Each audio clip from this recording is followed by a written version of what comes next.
Hello to you, teachers across Nigeria. It's wonderful speaking to you today.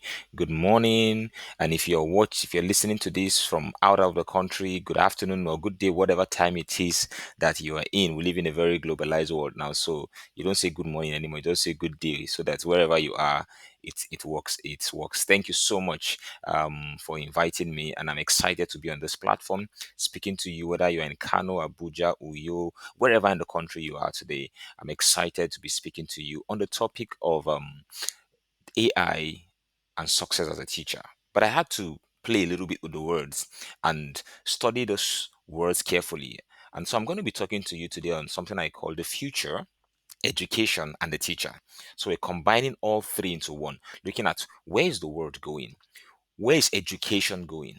What is the role of the teacher in all of this? And all of these changes that are going to be happening, how do you as a teacher survive and succeed, especially in the next chapter? And in the next few minutes, I'm just going to take you on a quick journey and touch a few points. And I hope that you're able to stay with me as we go through this very brief journey. First of all, the world is changing significantly, very, very, very fast, and everything is changing with it. Nothing is staying the same in our world anymore. Nothing is staying the same. Almost every sector, every industry is changing. The way we know things to be are no longer the way things are happening. The way things were 10 years ago are no longer the way things are today. And I love to say this: everything that works today will one day stop working, because everything working today wasn't working like this 10 years ago or 15, 20 years ago. So nothing is going to be static, nothing is going to be stable for a long time. In fact, we have been told by futurists to expect way more change in the next 20 years than all the change that has happened in the past 200 years combined.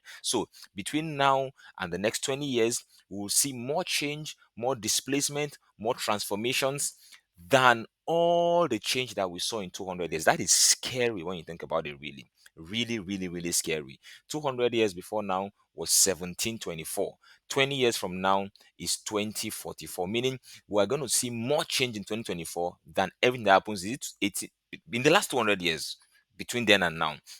So, as these changes are happening, things are driving change. So many things are driving change, and it's going to be foolish for us to think that, oh, we're in a space that is immune. Nothing is going to happen to us. Excuse me, guys. Something is going to happen to us, all of us, especially those of us who are in education. Education will no longer look the same. The education that we receive today, or the way education is happening today, is not going to be the same. Have you noticed that in recent times, companies are doing things within weeks and within months that used to take years before to do? I mean, recently Elon Musk's companies did a few stunts that normally should have taken them years or months to do, and these guys are churning it out. Things are happening, and it is those inventions are actually displacing a lot of things. So the first point I want to start with today is, where is education going? What is the future of education going to look like? Because there are important shifts that are happening around the world, and they are affecting education, and they will have massive implications on you and me as teachers. And because of these changes, what it will take to be a successful teacher in the near future will be totally different. What it takes to succeed in the education space today and what it will take to succeed in 5 or 10 years will be different. And anyone who does not change will be changed. Anyone who does not transform will be replaced. And change is constant. Change is not a bad thing. Change is not evil. Change is natural. It's part of life. It's part of what comes with humanity. I mean, seasons change. God Himself instituted change. But you see, the key to surviving change is three things. Three things. If you're going to survive change, number one is you need to understand times and seasons. Understand when is the cloud shifting, when are the clouds gathering, when are things happening that are actually signaling that things are transforming. You need to be able to understand and interpret times and seasons. For example, if you're listening to me from Nigeria today, there are times and seasons. The clouds, the economy of Nigeria is giving us a message, it's giving us a signal.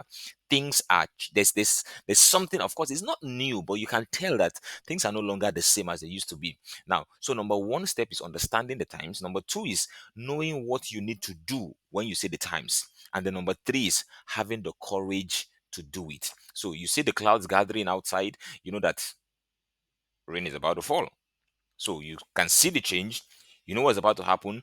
The courage to leave whatever you're doing and go inside the house is what is going to save you from being beaten by rain. If you say, oh, where the clouds are gathering, rain is about to fall, but you don't do anything about it, change will catch up with you. So, in the education space, what are some changes that are coming and how do we anticipate them? I'm just going to share with you a few of them. I mean, I don't have all the time and this is not exhaustive, but I'm just going to share with you about three or four important changes that we should anticipate in the future of education. And number one of them is something I call borderless learning. In the near future, I mean, when I say future, I'm not talking about 20 years ago, I'm talking about even today because the future is already here. We're already living in that future. Education will no longer be confined to borders and boundaries of geography. People from everywhere in the world will need to access knowledge, skill, and learning from anywhere and everywhere in the world.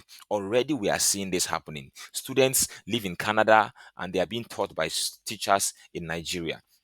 Students live in Nigeria, they are being taught by teachers in the US, they're being taught by teachers in Australia. You can see that learning has gone really, really borderless. So, one of the things we should expect to see more and more in the future is this is going to get even more and more borderless because the boundaries of geography are being knocked off, meaning people will not care where you are as long as you have knowledge and skill to transfer to them, they will be willing to access it from anywhere. That means that you can be anywhere and actually be a teacher who is teaching people anywhere. That is one of the things we should expect. So already, I mean, look at this conference, for example, today. You are probably seated in different parts of the country and we're having a conference together. This is one of the changes that has come. Even events have become borderless now. Almost every event has a physical option and a virtual option. So events are now hybrid. Education is going borderless. So that is one change to expect. Number two change to expect is something I call the customization of learning, meaning that parents and students will want and they will demand the freedom and the liberty to control or determine what they learn or what their children learn.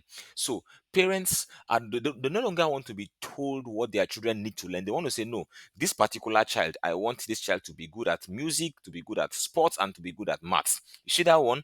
I want that one to be good at STEM, robotics, and this. That other one, this one, we're training down to be a footballer, to be in sports. I mean, education is going to become like a shopping cart where people can say, this is the kind of education I want. This is the knowledge that I want. So, because people know what they want, they will determine what they want. They will determine what they learn and how they learn. And the power to determine what should be learned will shift from the hands of the school or the teacher and will go to the hands of the parent and the students. It's already happening. Parents are demanding that we want this in the school. And schools that don't adjust fast to that, schools that think that, or teachers who feel that, no, we will tell you what your child needs to learn, they're already losing out. Any school or educator who is not able to provide customized learning in the near future will be sidestepped. Others will eat your breakfast, they will eat your lunch because that is what the future is bringing. That is where the world is going. Customization of learning. That one size fits all learning that we do is not going to be so strong in the near future anymore. There's going to be that power for people to choose what they want to learn. Number three is there's going to be a demand for competence-based learning. Now, stay with me. We know we're talking about where the world is going and the role of teachers in it. I'm going to share with you how you can survive in this. But number three is that there's going to be a demand for competence-based learning. Because people are now determining what they want to learn, they're going to be demanding for things that are not in the regular curriculum, in the regular bouquet of education. So people are going to be demanding for odd and strange things that don't seem traditional because this traditional education that we have been doing, guys, where has it brought us to? We have been doing normal education. Where has it brought us to right now? So there's going to be um that demand for competence based learning. People want to learn odd things. So people are going to be saying this child should learn photography, this child should learn fashion, this child should learn comedy, this child should do this and that and that. Everything in the near future will be teachable. People will want to be taught everything. People want to learn everything. And so what is going to be is that so everything will become teachable, everything will be learnable. And so people are going to want people who know their onions. See, this thing you are doing, you are good at it. I want my child to learn it. That's something that's going to be in the near future. And then the fourth one, which I'm going to stop here, is what I call the inflow of outsiders. Um, As the world recognizes what they want, as people begin to know exactly what they want to learn, they will need anybody who can give it to them. The title of teacher is not gonna no it's no longer going to be sacred. People just want competent people to teach. And so people who are not traditionally educators or teachers will see opportunities in the education space and they will step in. So those of you who are teachers, trained teachers, you have your B.Ed, your M.Ed, your certifications in teaching, and you feel like we own the industry. Let me tell you, outsiders are coming. They will see opportunity, they will see the future. And I say this a lot. I am a software engineer by training, and I transitioned into education. So I tell people I'm a software engineer who has become a teacher. I still practice in tech, but I'm more of a teacher today than even a tech person. And I keep telling people that a time is going to come in this country where teachers who know their onions, teachers who know their game, are going to be paid way higher than bankers, than oil workers. Teachers will earn as probably more than doctors in this country. Don't I'm not It's not prophecy, it's not just like vague this thing. The data shows us that people are beginning to understand the value of education, and they will place value on competence-based learning. And when that begins to happen, you will see regular photographers will become teachers. You will see regular athletes will become teachers. You will see regular tech guys like me becoming teachers. If you stay in the box of I am a teacher, me, I did B.Ed in this, I did social studies education, I will have my NCE, we will come from outside and eat your lunch. And so these changes are happening. These changes are where the future is going. And it becomes obvious that you cannot survive in the new world using old methods. You cannot. You cannot bring a machete to an RPG fight. People are fighting with bazooka and machine guns, and you're bringing knife and machete. You can't survive. You can't bring a motorcycle to a jet fighter competition. We are doing jet race and you're bringing motorcycle. It simply means that what worked for you at some point, it may still be working for you now, but in the near future, it may no longer work. You can't expect to survive in the new world without upskilling and upgrading yourself. So it's like saying you still have a typewriter and you're saying, no, me, I'm a typist, I'm a typist. In the world of computers, you're dead. And one of the singular things today changing the game across sectors, including education, is the concept called artificial intelligence. AI. AI is it's no longer a matter, it's no longer a conversation that we are having. We have passed that stage. Say AI is coming. AI is not coming. AI has come, whatever grammar you want to use it. I mean, yeah, I had to use bad English deliberately. So teachers, I know you're already thinking this guy can't speak English because I can speak small English, at least enough to communicate. But you see, AI is already here. It has come, and some people are scared. Let me share this. A few weeks ago, my company built an AI software for a particular branch of medicine. As of today, it's the first AI, locally built AI that can perform diagnosis in that area of medicine. We've not launched it fully yet, so I'm not going to give details about that.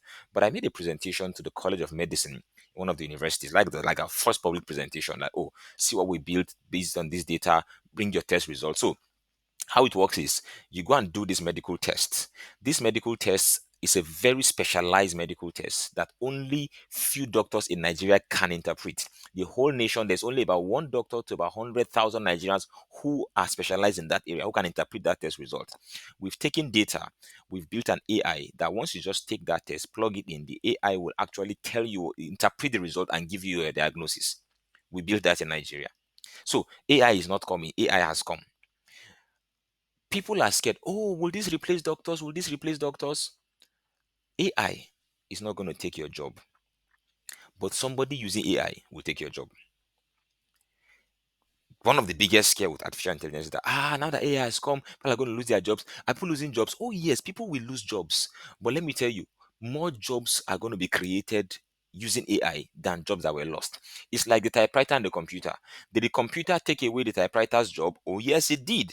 But the computer created way more jobs than the typewriter ever created. So yes, typists lost their job, but think of how many industries have been born because the computer came. Graphic design did not exist, computer programming did not exist, animation, all those things came because the computer came. Those are new industries that were born based on the computer. If we stay stuck with the typewriter and say, oh, we like typing, we like typists, and we won't take the computer, we just shortchange ourselves for the possibilities. AI has come, it will kill some jobs, but it will create new industries. So if you don't adapt fast, AI will take your job, but not the robots. The robots won't take your job. It is a human being who knows how to use AI that can now do nine people's job that will take nine people out of business, and that one person will collect nine people's money. Now, for some of you who are new and are thinking, okay, this AI, so what is AI? Let me break it out simple. AI is a short form for artificial intelligence, and it's simply a technology that is able to do things that before now only humans could do. Before now, only humans could drive cars. Today, we've built computer technology that drives cars. That is artificial intelligence. It's called self-driving cars. Don't say it is not coming. It will come. The way telephones, when the cell phones were launched, we thought, hey, it won't get here. It has come here. I keep giving this example. Somebody I know was in San Francisco for an event, and he called an Uber on his phone, and then the Uber taxi came, and there was no driver in the car. It was a self-driving car, and the thing just came. And when I said, "Hey, Toby, your car is here, coming," and the guy said, Why are you calling Toby?" The microphone was speaking from inside the car, talking to him. And it's like, "Mick, here in this place, like, I'm not entering this car. Village people, nobody here when I will catch me." But of course, that is the reality today. Cars are being driven without human beings, and it's not just robots. Music recommendations, how is it that when you open YouTube knows what you like? When you go on Facebook, you're seeing the same kind of videos. If you like sports, now only sports video you go to see. If you like Sabinus, it's Sabinus you'll be seeing. If you like whatever you like, that is artificial intelligence telling itself, I understand this person and I know what he wants.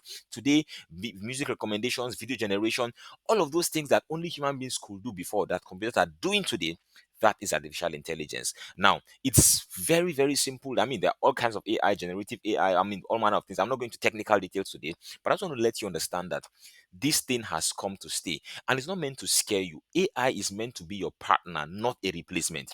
Think of artificial intelligence as you having 10 or 15 super smart PAs. You have PAs, you have assistants, you have servants. You can tell them to do anything and they can do those things.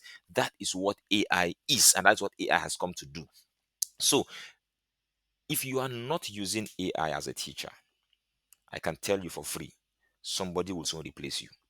Somebody using it will replace you. You know why? Because that person is going to be 10, 20, 30 times more productive than you, faster than you, more result driven than you. And everybody who sees their results will just know that you are not mates. So while this is not an AI class, I'm just going to share with you maybe one, two, based on where my time stop. I have just a few minutes to go, but a few tools that if you are not using AI, you must learn to use. And those of you who are using AI, I'm going to tell you what you need to do to improve how you use AI and where the world is going. So, number one, I mean, if I talk about AI, if there's only one AI tool you know in this life, know this one: Chat GPT. That one, at all, I call it the Gbogbonishia of AI, meaning, you know, if you enter buses in Nigeria, those days we used to do night bus travel, they'll come and be selling medicine. This one, it they cure malaria, it they cure typhoid, it they cure diarrhea. That one medicine that can cure everything.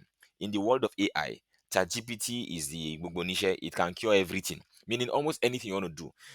ChatGPT is just this tool that has a way of knowing and figuring out anything you want to do, and it can advise you, guide you on anything you want to do. On the screen here, I did something.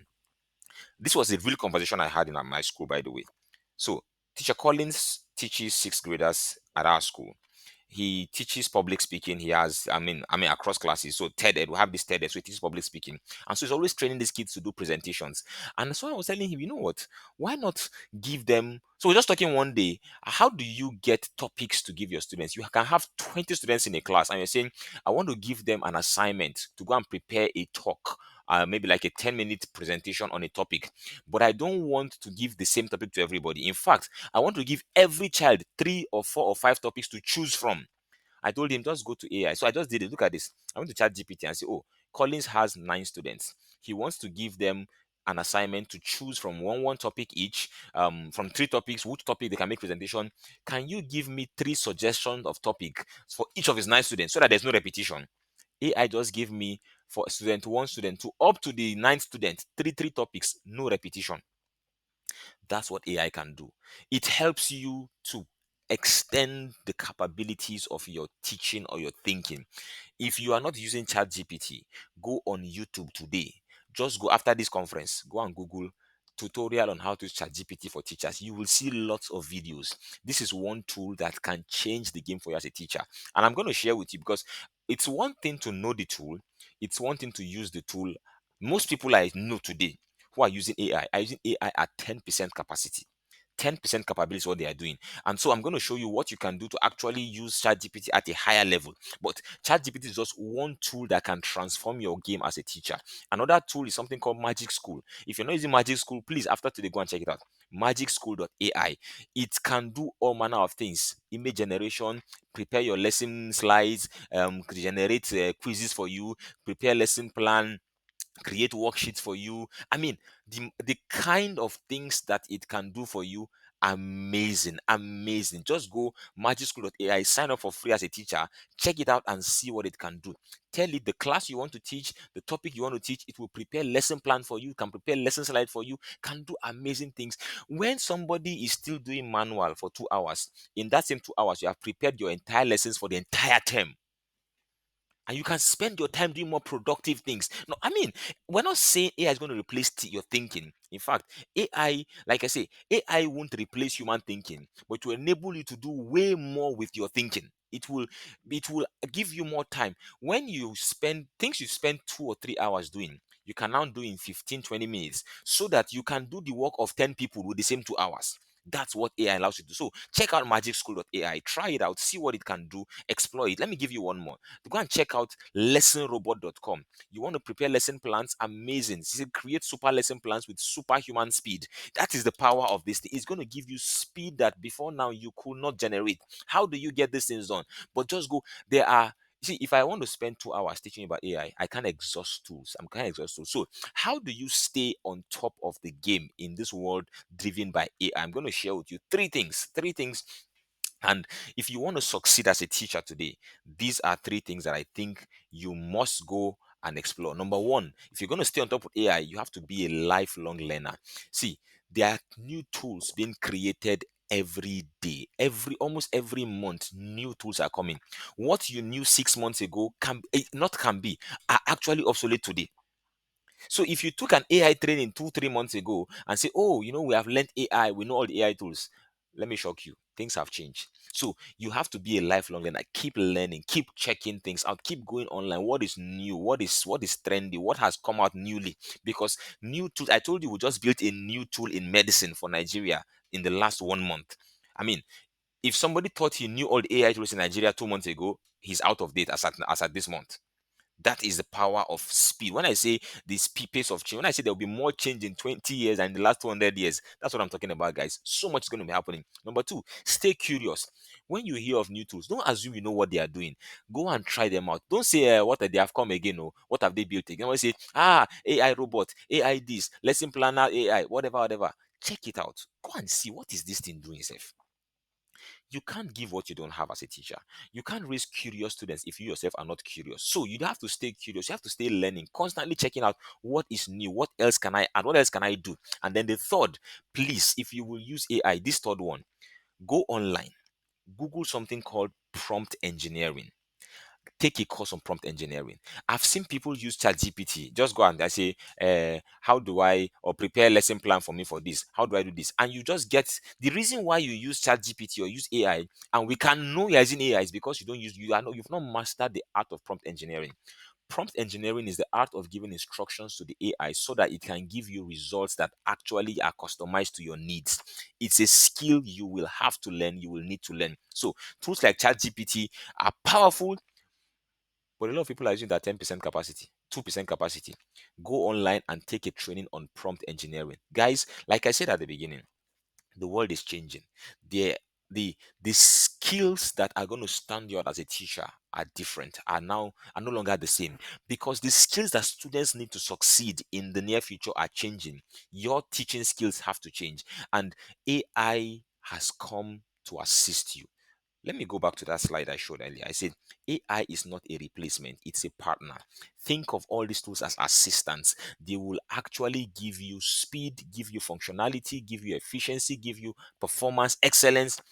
If you don't do it, if you don't use it, somebody who is using it or doing it will take your job. This morning, I didn't just come to give you theories and just teach you. All I wanted to do was just inspire you and challenge you to let you know that the world is changing. And in this world and the change that is coming, you can actually stand out. What do you need to do? Be a lifelong learner, stay curious, go and learn prompt engineering. Of all things you need to do, go and learn that. My time is up and I have to stop here. So I will have to leave you. My name is David Ogunshola. I am the Innovation Catalyst. Help children become creators. I run a tech and startup school. We help kids become founders before they are 18. Our vision is to help children launch startups before they turn 18. We don't want people to leave university, study 4 5 year courses, and go and start learning tech after they are 27, 28, and come and start becoming. No, no, no, no, no. By 18, the median age in Nigeria is 17. Before children are 18, they should be able to create solutions, build businesses, and create economic value. That's what I do. And once again, I want to thank you, Mrs. Love Odion. Thank you so much for inviting me to your platform. Everybody, wherever you are, the future of Nigeria, the future of Africa depends on what we do in the classroom. And that's why I wanted to go out there and be a different kind of teacher. We celebrate the work you're doing, and we really, really are rooting for you. Go out there, acquire the tools, and stand out as a teacher of the future. Thank you so much and have a great day. God bless you all.